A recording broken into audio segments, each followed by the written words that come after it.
فأعوذ بالله من الشيطان الرجيم بسم الله الرحمن الرحيم فلا تخافوهم وخافوني صدق الله مولانا العظيم. بارگاہ رسالت معاب صلی اللہ تعالی علیہ وسلم میں درود پاک کا ہدیہ پیش کریں. اللہم صلی علی سیدنا و مولانا محمد معدن الجود والکرم وآلہ واصحابہ الکرام وابنہ الکریم وبارک وسلم صلاة دائمتا سرمدا ابدا. اللہ عز و جل ارشاد فرماتا ہے، تم لوگوں سے مت ڈرا کرو، مجھ سے ڈرو. اللہ کا خوف جس کے سینے میں آتا ہے دنیا کے سارے خوف سے اسے آزاد کر دیتا ہے، اور جس نے اللہ کو سب سے بڑا تسلیم کیا پھر وہ دنیا میں کسی اور کو بڑا مانتا بھی نہیں. حضور پاک صلی اللہ تعالی علیہ وسلم نے جو سب سے بڑا انقلاب پیدا فرمایا تھا اس کو صحابہ کی زبان سے اگر سنیں گے. جب نجاشی بادشاہ کے دربار میں، عیسائی بادشاہ تھا، چند صحابہ آئے، بادشاہ نے ان سے پوچھا تمہارا رسول ہے کون اور تمہارے رسول کی خصوصیت کیا ہے؟ تو صحابہ نے اور سب خصوصیات نہیں، ایک خصوصیت یہ بتائی، ہمارا رسول وہ ہے جو بندوں کے خوف سے اور بندوں کی عبادت سے ہمیں آزاد کر کے خالق کی عبادت میں لگاتا ہے. بندوں سے، مخلوق کی خوف سے اور مخلوق کی عبادت سے نکال کر ہمیں خالق کی عبادت میں لگاتا ہے. یہ ہمارے رسول کی خصوصیت ہے، اور جب تک اس خصوصیت پر آپ عمل پیرا ہوں گے دنیا کی کوئی طاقت تمہیں خوف زدہ نہیں کر سکتی. قیصر و کسریٰ کون تھے؟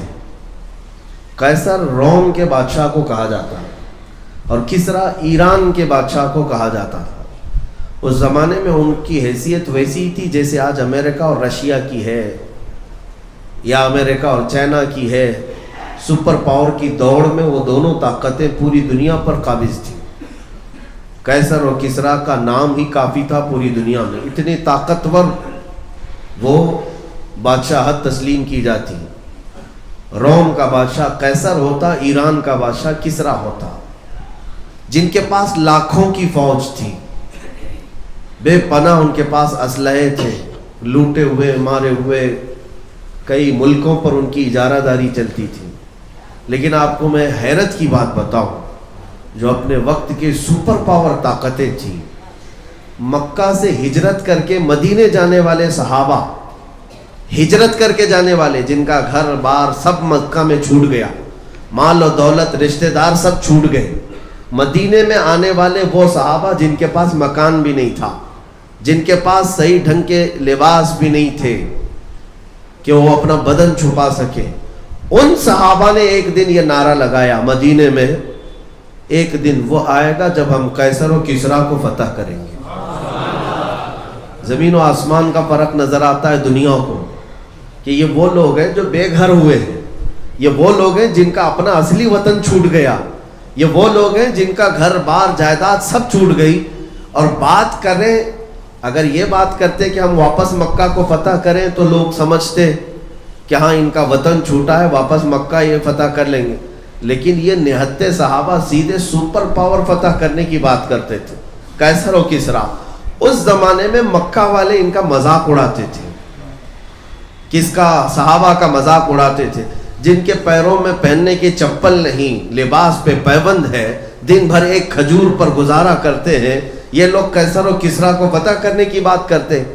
لیکن میرے عزیزوں، جب وہ صحابہ کوئی بات کہتے تھے تو اس کا اثر بھی اتنا ہوتا تھا کہ سامنے دشمن اگرچہ انکار کر دیتا کہ تم سے کچھ نہیں ہوتا، لیکن خوف بھی رہتا تھا دل کے اندر کہ یہ بول رہے ہیں تو شاید کچھ ہو بھی جائے، یہ بول رہے ہیں تو شاید کچھ ہو بھی جائے. یہ خوف دنیا میں طاری رہتا تھا. اب میں آپ کو بتاؤں، ان بڑی طاقتوں پر خوف طاری کرنے والا ایک امیر المومنین عمر ابن خطاب. قیصر و کسریٰ نے دیکھا کہ یہ دعوے پہ دعوے کیے جا رہے ہیں، ان کے پاس کون سی طاقت ہے. اپنے ایک قاصد کو بھیجا کہ جا عمر کی تلاشی لیا، مسلمانوں کا جو بادشاہ ہے وہ کتنا پاورفل ہو چکا اور کتنا آج طاقت جمع کر چکا ہے جو آج قیصر اور کسریٰ کو پلٹنے کی بات کرتا ہے۔ ایک قاصد مدینے آیا، صحابہ سے ملاقات کی اور کہا تمہارے بادشاہ سے ملنا ہے۔ تو صحابہ جو موجود تھے انہوں نے ہنس کر کے کہا ہمارا بادشاہ ہوتا ہی نہیں، ہمارا بادشاہ نہیں ہوتا۔ تو پھر کہا کیا ہوتا ہے؟ کہا وہ امیر المومنین ہوتا ہے، غلام رسول ہوتا ہے۔ کہا اچھا وہ امیر المومنین کا محل کہاں ہے؟ پھر صحابہ پھر ہنس پڑے، کہا اس کا محل بھی نہیں ہوتا، محل بھی نہیں ہوتا۔ قیصر و کسریٰ کا قاصد آیا ہے، ترجمان آیا ہے حالات معلوم کرنے کے لیے، مدینے جو پوری دنیا پر پھیل رہی ہے اس جماعت کا حال معلوم کرنے آیا ہے۔ تو صحابہ سے پوچھا اچھا بتاؤ تمہارا امیر ہی کہاں رہتا ہے؟ صحابہ نے کہا مسجد نبوی کے قریب ایک پیپل کا جھاڑ ہے، اس کے نیچے سویا ہوگا، دوپہر کا وقت ہے۔ یہ پتہ کس کا بتایا جا رہا ہے؟ اس عمر ابن خطاب کا جس سے پورا قیصر و کسریٰ تھرا رہا ہے۔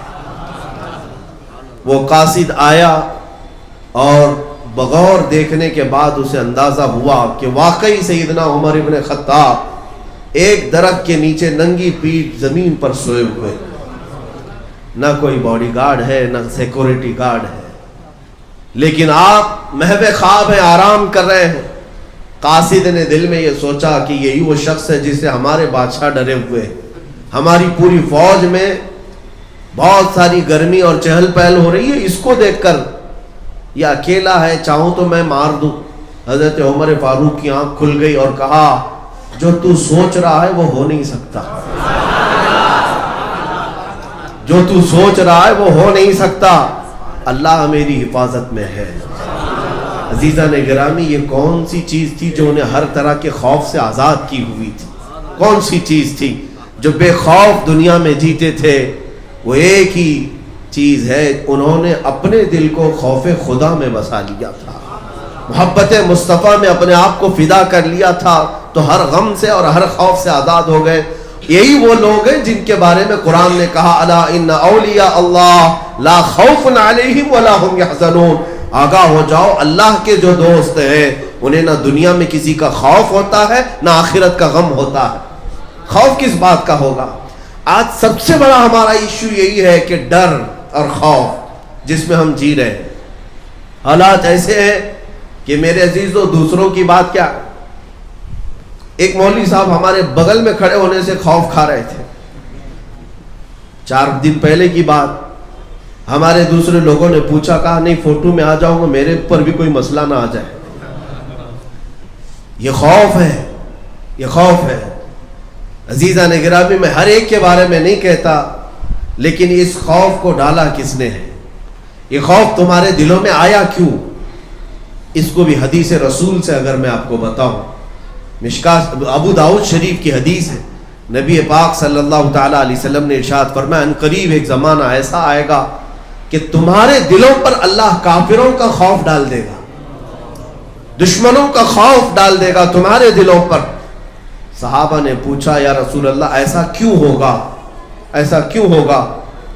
نبی پاک صلی اللہ تعالیٰ علیہ وسلم ارشاد فرماتے ہیں صرف اس لیے ہوگا حب الدنیا و کراہیت الموت، تم دنیا میں بے پناہ محبت کرنے لگ جاؤ گے اور موت سے بھاگنے لگو گے۔ جب یہ 2 چیزیں تمہارے اندر آ جائیں، صرف دنیا دنیا دنیا اور موت سے خوف، موت سے ڈر، تو رب تعالیٰ کے حبیب فرماتے ہیں اللہ تمہارے دلوں پر ظالموں کا خوف ڈال دے گا۔ یہ ہم دیکھ رہے ہیں آج، ارے چلتے ہوئے جلدی سے ٹوپی چھپا لیا کہ کہیں لوگ دیکھ کر کے مجھے نشانہ نہ بنا لیں، جلدی سے داڑھی منڈا لیا تاکہ مجھے لوگ سیکولر کہیں، پورا مسلمان بھی نہ سمجھے پورا کافر بھی نہ سمجھے، بیچ کا سمجھے۔ تم نے خود اپنے آپ کو بدلنے کی کوشش کر لی۔ یہ خوف بھی تو ہے جو تمہیں بدلتا جا رہا ہے۔ آپ ایک سیکولر آدمی بننے کی کوشش کریں، سیکولر کا مطلب منافق بننے کی کوشش کر رہے ہیں، جس کو اپنے ایمان کے اظہار کا شوق ہی نہیں۔ اور دنیا میں ہم نے وہ قومیں بھی دیکھی کہ دنیا انہیں 1000 کوسے لیکن وہ اپنی داڑھی اور پگڑی کے ساتھ پی ایم تک بن سکتے ہیں۔ انہوں نے اپنی شناخت کو سنبھالا، اپنی آئیڈینٹیٹی کو سنبھالا۔ ایک مسلمان ہی ہے جسے یہ خوف جو لاحق ہوا اس کی ایک ہی وجہ ہے، ایک وجہ یہی ہے کہ تم نے نبی پاک صلی اللہ تعالیٰ علیہ وسلم کے مقام و مرتبے کو وہ حیثیت دینا چھوڑ دیا. ابھی 2 دن پہلے کی بات ہے, سوشل میڈیا پہ بہت ساری باتیں چلتی رہتی ہیں, میسیجز یہ گردش کر رہے تھے کہ علماء کی عوام جو ہے قدر نہیں کرتی, مسلمانوں میں ہر جگہ جو ائمہ مساجد ہیں وہ محروم ہیں, ان کو لاوارث رکھا جاتا ہے, ان کی تنخواہ نہیں دی جاتی, فلاں ان کے ساتھ برا سلوک ہوتا ہے, بہت ساری باتیں چلتی بھی رہتی ہیں. ایک سید زادے وہ بیان کر رہے تھے کہ عوام کا اپنے ائمہ کے ساتھ بہت برا سلوک ہے. ہم نے ایک ہی بات کہی کہ اس قوم کے سامنے کیا رونا جو اپنے نبی کو ہی چھوڑ چکی ہو, اپنے امام کو کیا پکڑے, جو اپنے نبی پاک کا امامہ پسند نہ کرے وہ اپنے امام کا جبہ پجامہ کیا پسند کرے, اسے تو کڑنے ہی لگتی ہیں چیزیں. اور جو رسول پاک سے سچی محبت رکھتا ہے وہ حضور پاک کی ہر شکل سے بھی محبت کرے گا, ان کے نائبوں سے بھی محبت کرے گا, ان سے ریلیٹڈ ہر چیز سے محبت کرے گا. بات یہی ہے میرے عزیزوں, یہ جو حالات آج تبدیل ہوئے بہت تیزی سے, اکثر ہمارے ہاں اینالائز کرنے والے, تجزیہ کرنے والے, بیٹھ کر کے ڈیبیٹ کرنے والے ان باتوں کو لاتے ہیں سامنے کہ مسلمانوں کے ساتھ جو یہ حالات ہیں اس کی ایک بڑی وجہ مخالف پارٹیاں ہیں, گورنمنٹ میں برسر اقتدار آنے والی وہ کٹرواد تنظیمیں ہیں. تم ڈاکوؤں کو کیا بلیم کرتے رہو گے؟ بات اتنی ہے کہ ڈاکو کی فطرت ہے ڈاکہ ڈالنا. ایک شاعر نے کہا ہے مجھے رہزنوں سے غرض نہیں, تیری رہبری کا سوال ہے. چور تو چوری کرتا ہی رہتا ہے, آپ کیا کر رہے تھے اس وقت یہ پوچھا جائے گا. آپ اپنے سامان کو بکھرا ہوا چھوڑے ہوئے تھے, ظاہر سی بات ہے اپنے گھر کے آنگن میں آپ اپنا سونا چاندی سارا مال لا کر رکھیں اور گھر میں سو رہے ہوں, چور آ کر چوری کر لے جائے تو گالیاں چور کو دو گے کہ چور میرے گھر کا سامان اٹھا لے گیا؟ بلکہ غلطی تمہاری ہے کہ جس سامان کی حفاظت تم پر ضروری تھی تم نے آنگن میں کیوں اس کا اظہار کیا. یہی حالات ہے میرے عزیزوں. ان کفار و مشرکین بدبخت اور ظالموں کو ہم کوس رہے ہیں, ان کی عادت آج سے نہیں, ابو لہب سے بھی یہی چلتا آ رہا ہے, ابو جہل سے بھی یہی چلتا آ رہا ہے, یہ کوئی نئی بات نہیں. موب لنچنگ آج کے زمانے کی ایجاد نہیں, کوفہ والوں نے کیا موب لنچنگ نہیں کی تھی؟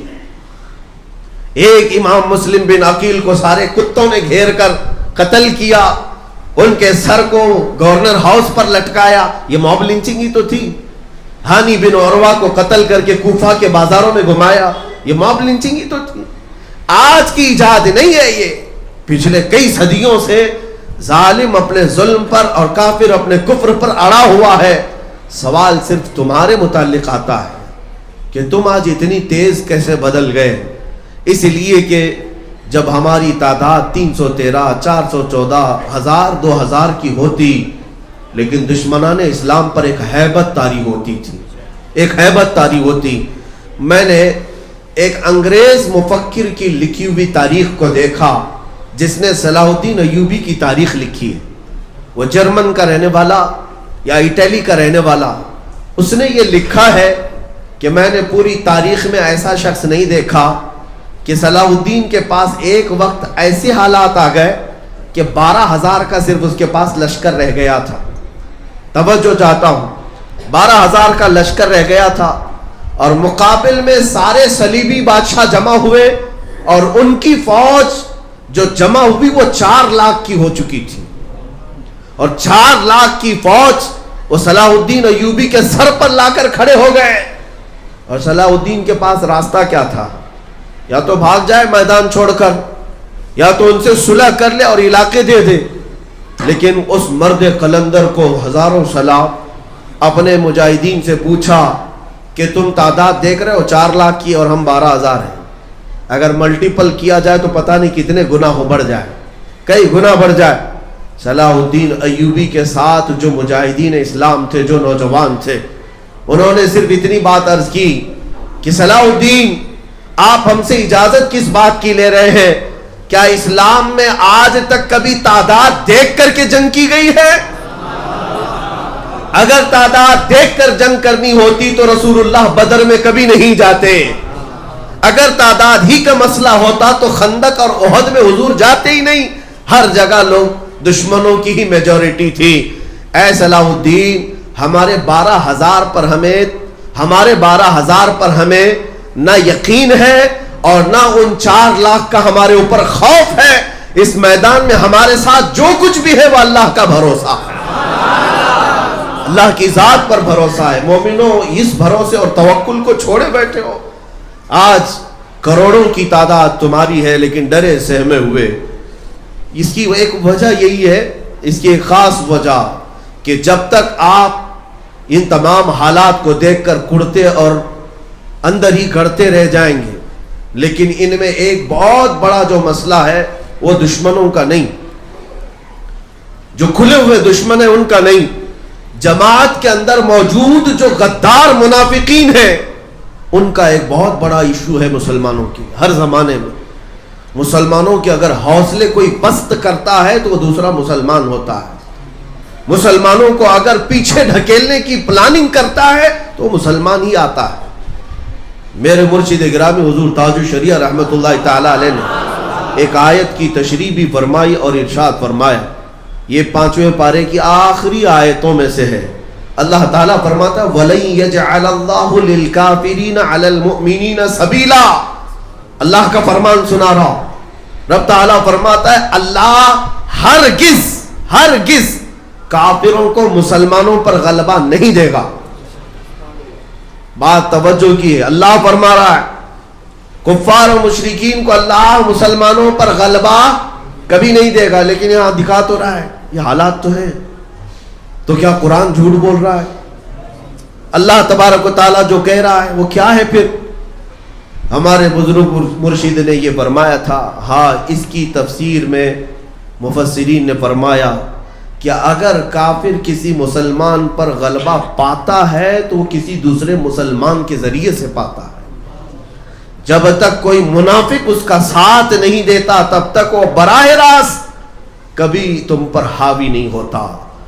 مسلمانوں, اس بات کو سمجھنے کی ضرورت ہے. ان حالات میں جب نبی پاک صلی اللہ تعالیٰ علیہ وسلم کی عزت پر اس قدر حملے ہوں اور تمہیں یہ بتایا جائے کہ مصلحت یہ ہے کہ تم اپنے گھروں میں چوڑیاں پہن کر بیٹھے رہو, تو یہ وہی منافقین کی جماعت ہے, انہی غداروں کی جماعت ہے جنہوں نے صحابہ کو احد کے میدان میں جانے سے بھی روکا تھا. احد کے میدان میں جانے سے صحابہ کو روکتے رہے, اور جب شکست کھا گئے صحابہ تو انہوں نے مدینے میں بہت بڑے بڑے پیمانے پر واویلے مچائے تھے کہ ہماری بات سنے نہیں, گئے اور پٹ گئے, دیکھو آ گئے, کٹ گئے, آ گئے. منافقین کی باتیں تھیں. اللہ تبارک و تعالیٰ منافقین کو ظاہر فرمانا چاہتا تھا. وہ احد میں جانے کے تیار نہیں تھے. انہوں نے بار بار یہ کہا تھا ہم میدان احد میں نہیں جائیں گے, ہماری تعداد کم ہے, ان کی تعداد زیادہ ہے, اور کچھ پیچھے رہ گئے. 300 کے قریب وہ لوگ جو رسول اللہ کے پیچھے نماز پڑھتے تھے احد میں نہیں آئے, چھوڑ کر بھاگ آئے. اور پھر یہاں مدینے میں کہنے لگے کہ ہم پہلے ہی سے کہتے تھے کہ ان لوگوں کو مارا جائے گا, پیٹا جائے گا. دیکھو احد کے میدان میں 70 مسلمان شہید ہو گئے, ہماری بات سنتے نہیں, ایسے ہی چلے جاتے اور ایسا ہو جاتا ہے ویسا ہو جاتا ہے. یہ جو پیٹرن ہے نا, یہ آج بھی چلتا ہے, آج بھی چلتا ہے کہ ہم تو بولے تھے, پہلے ہی سے بولے تھے, کائے کو اس میں سر کھپانے کی ضرورت تھی, دیکھا مارا گیا ہے, پیٹا گیا ہے, کیسوں میں اندر چلا گیا, کیا ضرورت تھی اس کو. منافقوں تمہیں پتہ نہیں, ہم اگر پیٹے جاتے تو صرف نبی پاک کے نام پر. تم کیا سمجھتے ہو حضور کی عزت کی بات کرنا اور گھر میں بیٹھ کر صرف نعرے لگانے کا نام محبت ہے؟ ہاں, محبت اس وقت ہوگی جب بلال حبشی کی طرح تم بھی میدان میں گھسیٹے جاؤ, خبیب ابن عدی کی طرح تم بھی سولی پر چڑھائے جاؤ, تب پھر تو امتحان ہوگا, تب پتہ چلے گا. عزیزان گرامی وقار, میں آج آگاہ اس بات سے کرنا چاہتا ہوں کہ ان منافقین کی چھتر چھایا سے بھی باہر نکل آؤ, ان غداروں کی جماعتوں سے باہر نکل آؤ جو دائرہ اسلام میں رہ کر اسلام کو جتنا نقصان پہنچانے کی کوشش کرتے ہیں وہ کفار و مشرکین سے بھی اتنا نقصان نہیں ہوتا ہے. آپ نے دیکھا کہ باضابطہ طور پر مسلمانوں میں ایسے لوگ پالے جاتے, خریدے جاتے ہیں, ان کے چہرے پر داڑیاں بھی رکھوائی جاتی ہیں, ان کو جبے کبے بھی پہنائے جاتے ہیں, اور پھر یہ زر خرید ٹٹو وہ ہیں جو مومنین کے حوصلے پست کرنے کے لیے لائے جاتے ہیں. اور وقت آتا ہے تو یہ بدل بھی جاتے ہیں. آپ نے دیکھا ہوگا کتنے زمانے تک اتر پردیش کے وقف بورڈ پر ایک شیعہ نام سے وسیم یہ غلبہ حاصل کیے ہوئے حکومت کر رہا تھا, صدارت پر بیٹھا ہوا تھا, بنام مسلمان تھا. لیکن میرے عزیزوں, جب وقت آیا تو ان خبیثوں نے اپنا اصلی رنگ ظاہر بھی کیا اور بدل بھی گئے, چلے بھی گئے, اور قرآن پاک پر حملے کیے, حضور کی ذات پر حملے کرنا شروع کیے. یہ وہی لوگ ہیں جو زر خرید ہیں, بکے ہوئے ہیں, ان کے ناموں پر کبھی نہ جائیں. اس لیے میں آپ کو تنبیہ یہ کروں گا کہ اگر حضور پاک صلی اللہ تعالی علیہ وسلم سے سچی پکی عقیدت و محبت ہے تو پھر دنیا داری نہ دیکھو, حضور کی عزت سب سے پہلے نمبر پر ہو. ہماری سب سے پہلی پرائیورٹی یہ ہو کہ نبی پاک کے لیے کوئی بھی چیز ہم سہ سکتے ہیں, برداشت کر سکتے ہیں.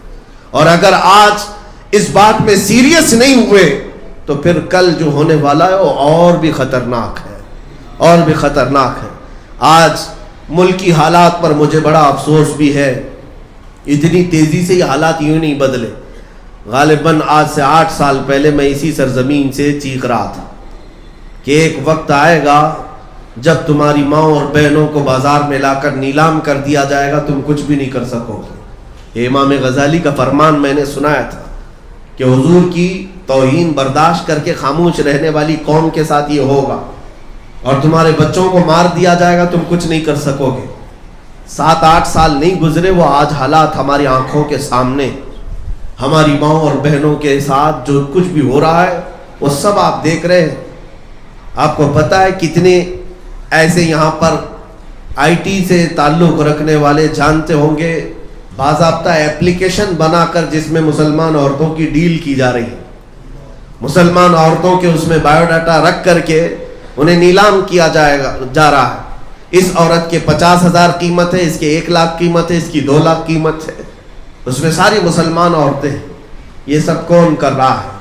یہ سلی ڈیل, بلی ایپ, یہ جو نام سے مارکیٹ میں ایپلیکیشن دیے گئے ہیں. میرے عزیزوں, سائبر کو سب پتہ رہتا ہے. ایک ایپ کو ڈاؤن لوڈ, ایک ایپ کو رجسٹر کرنے کے لیے جب تک پرمیشن نہیں دی جاتی رجسٹر ہوتا نہیں ہے, سب پتہ ہے. لیکن یہ باضابطہ پری پلان ہوتے جا رہے ہیں. کون کون سی چیزیں آج 8 سال کے بعد میں دیکھ رہا ہوں کہ ہماری ماں اور بہنوں کی عزت سلامت نہیں ہے. باضابطہ کوئی ایک سنگٹھن اعلان کرتی ہے کہ تم مسلمان عورتوں کو اپنی بہو بناؤ, 2.5 لاکھ روپے ہم سے لے لو, 5 لاکھ روپے ہم سے لے لو. یہ ساری چیزیں کیا آپ نہیں سن رہے ہیں؟ باضابطہ طور پر ابھی ایک رپورٹ میں 8 لاکھ مسلمان بچیوں کی بات بتائی گئی کہ انہیں مرتد بنایا گیا, مندروں میں لے جا کر ان کے ساتھ شادیاں کی گئی. ان میں سے کئی ایسی ہیں صرف اور صرف مزہ چک کر کے انہیں چھوڑ دیا جاتا ہے, مار دیا جاتا ہے, انہیں قتل کر دیا جاتا ہے. ایک بار جب دھبا لگ جاتا ہے تو اسے اپنی قوم بھی نہیں قبول کرتی, اور پھر وہ ایسی. میں آج سے 1 سال پہلے کی بات بتاؤں, دلی میں ایک صاحب اب بھی موجود ہیں, انہوں نے یہ بات رو کر کے ہم سے کہا کہ کئی مسلمان بچیاں ایسی ہیں جن کی میری دبئی میں ملاقات ہوئی, دبئی میں ملاقات ہوئی, روتی رہیں, اور ان کا حال کیا تھا, کہا ہمارا صرف افیئر تھا کالجز میں یا باہر, اور کچھ نان مسلم کے ساتھ افیئر کر کے ہم اپنے گھروں سے مخالفت لے کر ان کے ساتھ بھاگ آئیں. انہوں نے شادی تو کیا لیکن چند ہی دنوں کے بعد ہمیں یہاں لا کر بیچ دیا. اب تک ہم کوٹھے پر بیٹھی ہوئی ہیں, ان کے ماں باپ کو خبر تک نہیں ہے, کئی تو مر گئی. میرے عزیزوں, یہ حالات کیوں ہوئے؟ یہی وہ امام کی بات یاد آتی ہے, تم نے نبی پاک کی عزت پر جو خاموشی اختیار کی تو پھر تمہارے گھروں کی عزت کب سلامت رہنے والی ہے؟ تم کیا سمجھتے ہو یہ صرف چند گھروں کی لوٹ مار ہے؟ یہ چنگاریاں ہر گھر تک پہنچیں گی, ہر گھر تک پہنچیں گی. آج آپ کو ایسا لگتا ہے کہ اتر پردیش والے کٹر لوگ ہیں, وہاں صرف گوشت کے نام پر مار دیتے ہیں. ارے وہ زہریلی ہوا یہاں پہنچنے میں ٹائم نہیں لگنے والا ہے, وقت نہیں لگے گا. اب تک تو کرناٹک, کیرلا کو ایجوکیٹڈ اسٹیٹس میں بتایا جاتا تھا, یہاں کے لوگ سیکولر دماغ والے ہیں اور سب مل جل کر رہتے ہیں, یہاں فسادات نہیں ہوتے. لیکن آج پوری دنیا میں حجاب کا مسئلہ اگر چھڑا ہے تو یہ ہماری زمین ہے. یہیں سے یہ کٹر واد کہاں سے آئے؟ یہ ان کے اندر زہر اور نفرت کہاں سے آئی؟ آپ اس بات کو سمجھتے کیوں نہیں کہ جو 4000 کلومیٹر دور نفرت رکھتا ہے اس کی چنگاریاں تمہارے گھر پہ آنے کے لیے منٹ بھی نہیں لگیں گے. یہ ہم دیکھ رہے ہیں آج حالات. اس لیے میرے عزیزوں جینا ہے تو بے خوف ہو کر جیو. ادخلوا فی السلم کافہ. رب نے قرآن میں فرمایا تم پورے کے پورے اسلام میں تو آ جاؤ, تم اپنے چہروں کے ساتھ آ تو جاؤ, تاکہ تمہارے پاس منہ تو رہے رب کی بارگاہ میں رحمت مانگنے کا, تمہارے پاس چہرہ تو رہے مدد مانگنے کا. ہاتھ اٹھاتے ہو بھیک مانگتے ہو کہ اے اللہ ہماری مدد کر, تو رب تبارک و تعالیٰ کی طرف سے مدد آئے نہ آئے یہ بعد کی بات ہے. لیکن میرے عزیزوں چہرہ دیکھ کر فرشتے کیا کہیں گے؟ تو کس سے اپنی محبت کا صلہ مانگتا ہے؟ تو کس سے اپنی محبت کا صلہ مانگتا ہے؟ ایک طرف خالق کو بھی سجدہ اور دوسری طرف شیطان سے بھی یارانہ تیرا. بتا رب کی بارگاہ میں کس سے محبت کا صلہ مانگتا ہے؟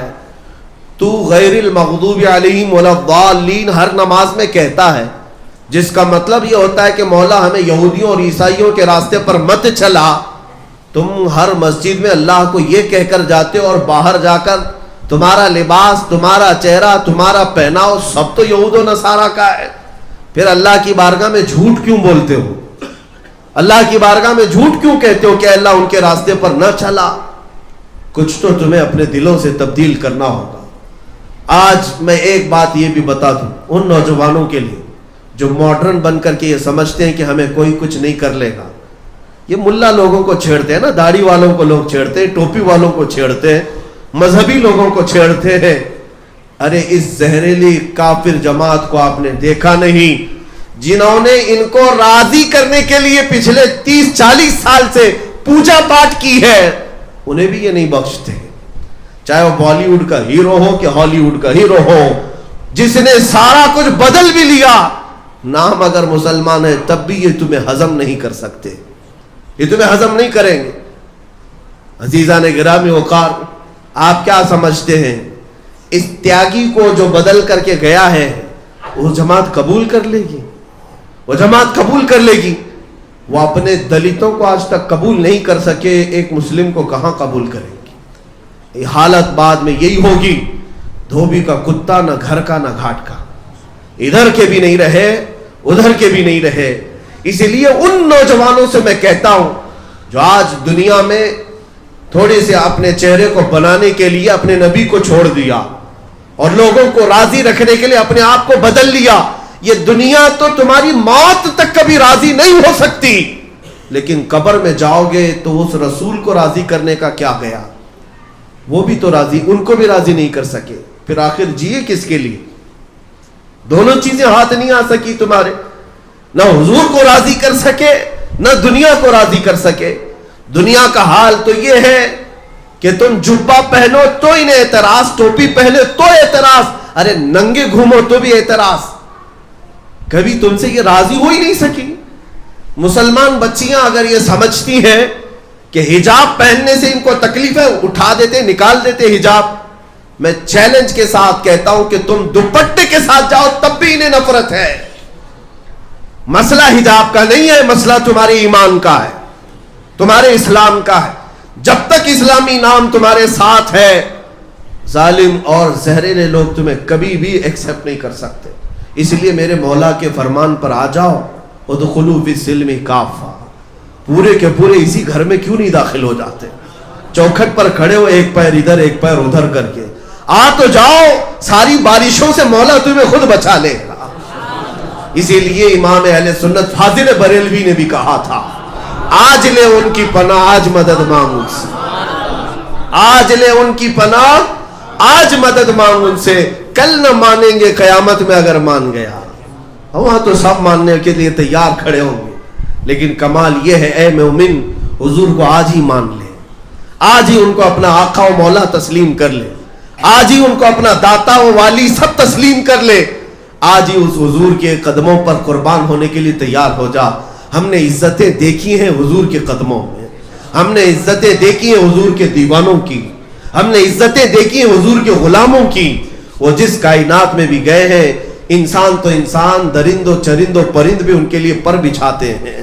یہ تو مخلوقات کی بات ہے دنیاوی. اللہ کے ملائکہ بھی اس غلام مصطفیٰ کو سلام بھیجا کرتے ہیں. عزت تو ہم نے دیکھی ہے اس نبی کے دامن میں، عزت تو ہم نے دیکھی ہے ان کے قدموں میں. ایک امریکہ کا بڑا پروفیسر ہے، وہ بڑے راگ الاپ رہا تھا کہ ہم نے وہ کر دیا، پیٹرول میزائل بنا دیا، ہم نے بڑی بڑی کمپنیاں ایسی بنائی کہ ہم نے موبائل بنا دیا، کمپیوٹر بنا دیا، ایسے مشینیں بنائی کہ ہم نے سورج کی روشنیوں کو قید کر کے کرنٹ بنا دیا، زمین کے سیال مادے کو نکال کر کیمیکل بنا دیا. دنیا میں کیا نہیں بنایا ہم نے. ایک مومن عالم دین نے کہا آپ نے سب کچھ بنایا ہے، میں آپ سے ایک چیز کا سوال کرتا ہوں. مجھے آپ سے ایک ایسا آدمی چاہیے، ایک ایسا آدمی چاہیے جس کی دو انگلیوں کے بیچ سے اوپر دیکھے تو عرش خدا تک نظر آئے اور نیچے دیکھے تو تحت الثری تک نظر آئے. تو وہ کہنے لگا ہاں ایسا بھی کوئی ہوتا ہے، ایسا بھی کوئی ہوتا ہے. کہا ہاں ہوتا ہے، خواجہ غریب نواز کا پیر و مرشد ہوتا ہے. اس غریب نواز کے آنکھوں پر دو انگلیاں رکھ کر کے خواجہ عثمان ہارونی نے کہا تھا بیٹا معین الدین اوپر دیکھو کیا کیا دکھتا ہے. معین الدین نے کہا پہلا، دوسرا، تیسرا، چوتھا، پانچواں، چھٹا، ساتواں، عرش خدا تک سب نظر آ رہا ہے اور زمین کے ساتوں طبق کے ساتھ تحت الثری تک نظر آ رہا ہے. اس امریکی پروفیسر سے اس عالم ربانی نے کہا بس مجھے ایک انسان ایسا چاہیے آپ کی فیکٹری کا، ایک انسان ایسا چاہیے. اس نے کہا ہم مشینیں بناتے ہیں، انسان نہیں بنتے. کہا پھر انسان کہاں بنتے ہیں؟ وہ صرف گنبد خضرا کی چھاؤں میں بنتے ہیں. انسان جو بنتے ہیں وہ گنبد خضرا کی چھاؤں میں بنتے ہیں. ٹوٹی چٹائی پر بھی بیٹھے تو لوح محفوظ کا مطالعہ کرتے ہیں. یہ صرف اور صرف یہاں ہوتا ہے. تم کیا سمجھتے ہو کہ مشینیں بنانے والا انجینئر بہت ٹاپ پر پہنچ گیا؟ میرے عزیزوں دنیا کے میٹل پر تو یہ ترقی کر لیا، اپنی روح کی ترقی کر نہ سکا، اپنے آپ کی ترقی نہ کر سکا. لیکن ہم نے اس بارگاہ مصطفیٰ میں آنے والوں کو دیکھا ہے. وہ بلال جو زندگی بھر مکہ کے بڑے بڑے امیروں کے غلام رہے، آزاد ہو کر مصطفیٰ کے قدموں میں کیا آئے. 6 سال نہیں گزرے تھے، وہی بلال ہے جسے مکہ کی گلیوں میں گھسیٹا جاتا تھا، فتح مکہ کے دن کعبے کی چھت پر چڑھایا گیا. یہ ہے عزت. اس سے بڑی اور کیا عزت چاہیے؟ ہم نے عزت دیکھی ہے حضور کے غلاموں میں، ہم نے عزت دیکھی ہے رسول اللہ کے قدموں میں. آپ 1000 پاؤڈر لالی لگا کر کے نوجوان آئے، ہینڈسم بن کر کے دکھائے. تمہاری جوانی میں ہو سکتا ہے تم چمک لوگے، ہو سکتا ہے تمہاری جوانی میں جب تک جسم محفوظ ہے، تمہاری باڈی سلامت ہے، تم لوگوں کو دکھا کر کہہ سکتے ہو میں اسمارٹ ہوں، ہینڈسم ہوں. عمر ڈھلنے دو، تھوڑی عمر جائے گی، چہرے پر جھریاں، کمر ٹیڑھی ہو جائے، بالوں میں سفیدی آئے، آنکھوں کی بینائی کم، دانت ہلنے لگے. دنیا تو چھوڑو، دیکھنا ہی چھوڑ دے گی. تم خود اپنا آئینے میں منہ دیکھنا چھوڑ دو، تمہیں خود اچھا نہیں لگے گا میں کیسا تھا اب کیسا ہو گیا. دنیا تو چھوٹ ہی جاتی ہے، اچھے اچھوں کو دنیا چھوڑتی ہے. یہ دنیا حسن کی پیروکار ہے اگر، تو جب تک حسن ہے دیکھتی ہے. گیا حسن تو سب ختم. نہ جوانی میں لڑکیاں نہ جوانی میں لڑکے جو عروج پر تھے وہ بڑھاپے میں کوئی مقام نہیں رکھتے، ان کی کوئی عزت باقی نہیں رہتی. اب ان کے ارد گرد وہ جھمیلے نہیں ہوتے، سب ختم ہو چکا ہوتا ہے. اس لیے کہ دنیا میں انہوں نے اپنی عزت تلاش کی تھی. تو جب تک تھی دنیا عزت مل رہی تھی، لیکن جنہوں نے رسول اللہ کے قدموں میں عزت ڈھونڈی، حضور پاک کے قدموں میں جنہوں نے عزت ڈھونڈی، میرے عزیزو ہم نے دیکھا ہے ان غلاموں کی اگر عمر 70-80 سال کی بھی ہو جائے، 70-80 سال کی بھی ہو جائے، ایک عالم ربانی کی عزت میں اور خوبصورتی میں کوئی کمی نہیں آتی، کوئی کمی نہیں آتی. ہم نے اپنے مرشد حضور تاج الشریعہ کو دیکھا میرے عزیزو، جن کی عمر 75 سال کی ہو گئی. آج حضور شیخ الاسلام مدنی میاں صاحب موجود ہیں، ادام اللہ عثمان، اللہ اور لمبی عمر کرے. محدث کبیر علامہ ضیاء المصطفیٰ صاحب موجود ہیں. ان کی عمریں اب 80 کو کراس کر چکی، 80 کو کراس کر چکی ہیں. میں نے دیکھا ہے انہیں اگر سب سے زیادہ کوئی دیکھتا ہے تو وہ سب سے زیادہ نوجوان طبقہ دیکھتا ہے. اے نوجوانوں، میں تم سے پوچھتا ہوں یہ بوڑھے کیا تمہیں خوبصورت لگتے ہیں؟ ان کے دلوں سے پوچھو، یہ خود بتائیں گے ہزاروں کا حسن ایک طرف، اس مرشد کا حسن اپنی طرف. اس لیے کہ انہیں جو حسن ملا ہے وہ دنیا سے نہیں، وہ حضور کے قدموں سے ملا ہے. یہ عزت نہ کم ہوتی ہے اور نہ گھٹتی ہے، بلکہ ہر عمر کے بعد بڑھتی ہی جاتی ہے.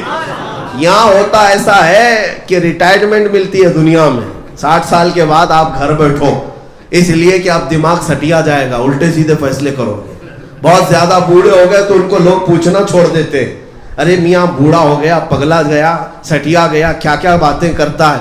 یہ دنیا کے حالات ہیں. لیکن میں دین کی بات بتاؤں، حضور کے غلاموں میں جو جتنا بوڑھا ہوتا ہے اسی سے فیصلے کرائے جاتے ہیں. جتنا بوڑھا ہوگا اتنے ہمارے اکابرین میں سے ہوگا، جتنی عمر والا ہوگا اتنی ہی زیادہ اس کے مقامات بڑھتے چلے جاتے ہیں.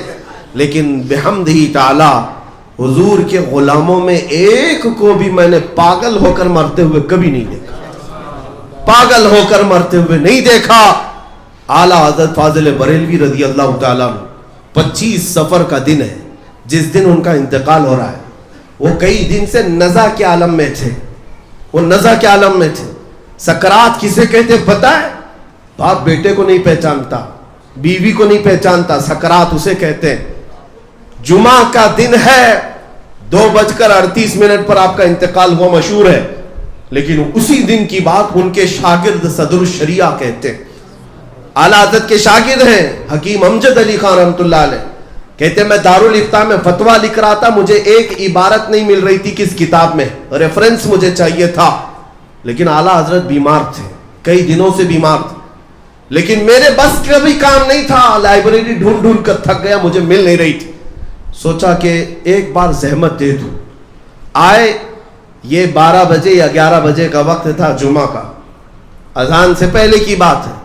اندر آئے تو عورتیں موجود تھیں، عورتوں کو گھر میں بھیجا گیا. اعلیٰ حضرت سے کہا گیا آپ کے شاگرد صدر الشریعہ آئے. اعلیٰ حضرت نے انہیں آنے کی اجازت دی. کہا مولانا کیسے آئے؟ کہا کہ حضور ایک فتویٰ لکھ رہا تھا اور اس میں ایک لائن مجھے نہیں مل رہی کس کتاب میں. اعلیٰ حضرت نے کہا جاؤ فتاوی شامی جلد نمبر 6 صفحہ نمبر اس پر یہ لکھی ہوئی. یہ وہ وقت ہے جسے سکرات کہتے ہیں، یہ وہ وقت ہے جسے نزع کہتے ہیں. صدر الشریعہ کہتے ہیں میں جلدی سے واپس آیا دارالافتاء میں بیٹھ کر کے میں نے وہی کتاب اٹھائی جو ویلیوم جو جلد نمبر آپ نے کہی، وہی صفحہ کھولا تو عین اسی لائن میں مجھے وہ عبارت مل گئی. میں فتویٰ کمپلیٹ کیا تھا کہ یہاں سے اعلان ہونے لگا اعلیٰ حضرت کا انتقال ہو چکا ہے. میرے عزیزوں، یہ بات میں نے اس لیے عرض کی کہ دنیا کے اندر ہوس میں رہنے والوں کو ہم نے دیکھا، ان کے جانے کا وقت کیا ہوتا ہے، وہ اپنے عزیزوں کو بھول جاتے ہیں، وہ اپنوں کو نہیں پہچان پاتے.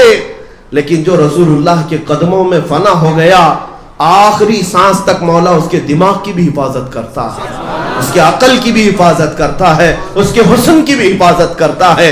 اسی لیے ان کی مان لو، آج لے ان کی پناہ، آج مدد مانگ ان سے، کل نہ مانیں گے قیامت میں اگر مان گیا. اے مومنو، اتنا اپنی زندگی کا خاصہ بنا لو، انہیں جانا انہیں مانا، نہ رکھا غیر سے کام، للہ الحمد میں دنیا سے مسلمان گیا. آج کے ان حالات کا سب سے بڑا جو حل ہے وہ یہی ہے کہ حضور کے قدموں میں آ جاؤ. ادخلوا فی السلم کافہ، پورے کے پورے مسلمان تو ہو جاؤ. تم اپنے گھروں سے انقلاب شروع کرو. عورتوں کے حجاب کے لیے آج جو آوازیں اٹھائی جا رہی، ان درندوں کو ضرورت کس بات کی کہ ہم جو پہنے تمہیں کیا فرق پڑتا ہے؟ تم ننگے بھی رہتے ہو تو ہم کہاں کہنے جاتے ہیں؟ تم کیا کہتے ہو، کیا کھاتے ہو، کیا پیتے ہو، ہم نے کبھی کہا؟ کبھی کسی نے پیشاب پی لیا، گوبر کھا لیا، ہمیں کچھ فرق نہیں پڑتا. ہمیں کیا فرق پڑتا ہے؟ آزاد ملک ہے، تم جو کھانا چاہو جو پینا چاہو کہو. لیکن ان درندوں کو تکلیف ہر مسلمان سے ہوتی ہے. تم گوشت نہیں کھا سکتے، تم ٹوپی نہیں پہن سکتے، تم داڑھی نہیں رکھ سکتے، تم دوپٹہ نہیں اوڑھ سکتی، وہ حجاب نہیں پہن سکتی. ایک ٹیچر لب پہ آتی ہے دعا نہیں پڑھ سکتا، ایک مسجد کا امام تنہا سفر نہیں کر سکتا.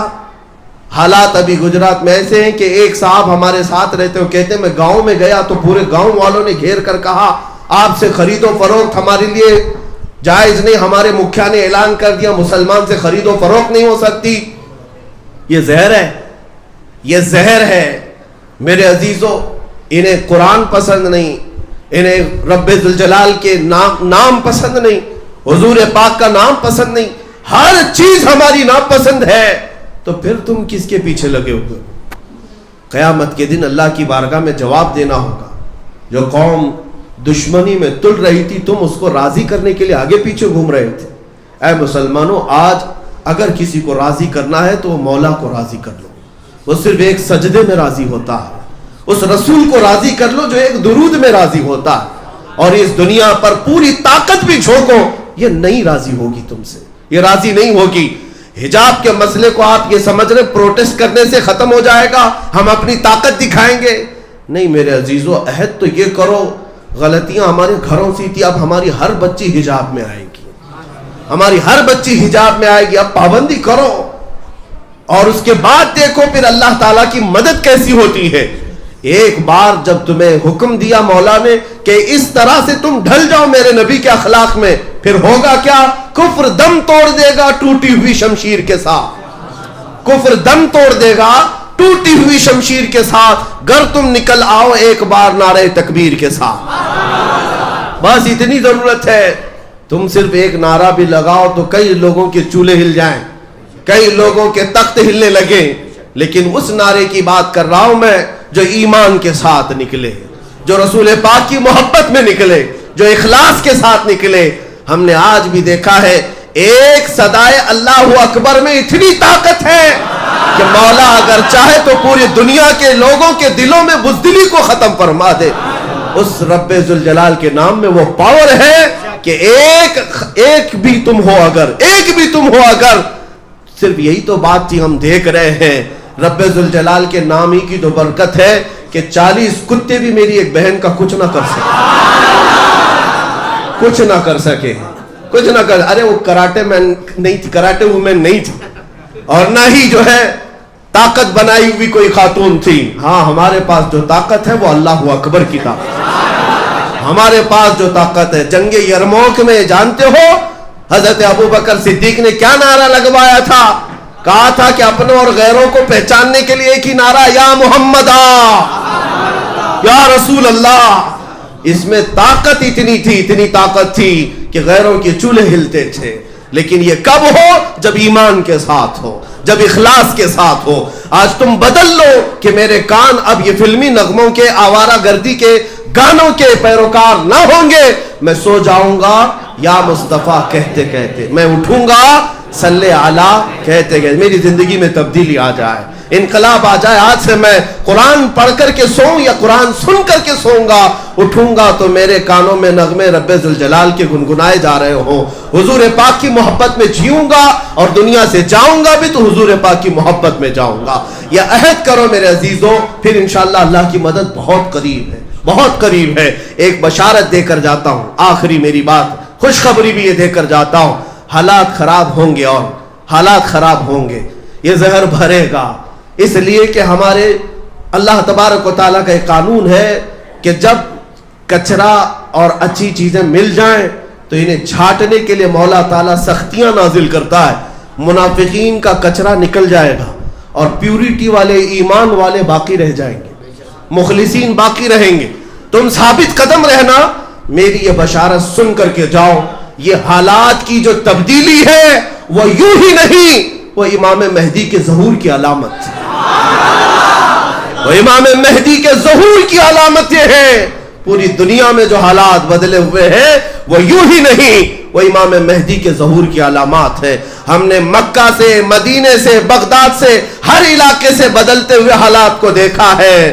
اب پھر ہمارا یہ وجدان کہتا ہے وہ وقت آنے والا ہے جب افریقہ کی سرزمین ہو, امریکہ کی سرزمین ہو, ہندوستان کا کوئی چپا ہو, یہاں سے اگر کوئی آواز گونجے گی تو اللہ اکبر کی گونج, اور اگر کوئی نعرہ ہوگا تو لبیک یا رسول اللہ ہی ہوگا. اے اللہ کے رسول ہم حاضر ہیں, اے اللہ کے رسول ہم حاضر ہیں. دیکھنا چند دنوں کے بعد انقلاب آئے گا, لیکن شرط اتنی ہے کہ خوف کو نکالو, ڈر کو نکالو. اس لیے کہ تمہارا تعلق کسی چور قوم سے نہیں ہے, تمہارا تعلق کسی گنہگار قوم سے نہیں ہے.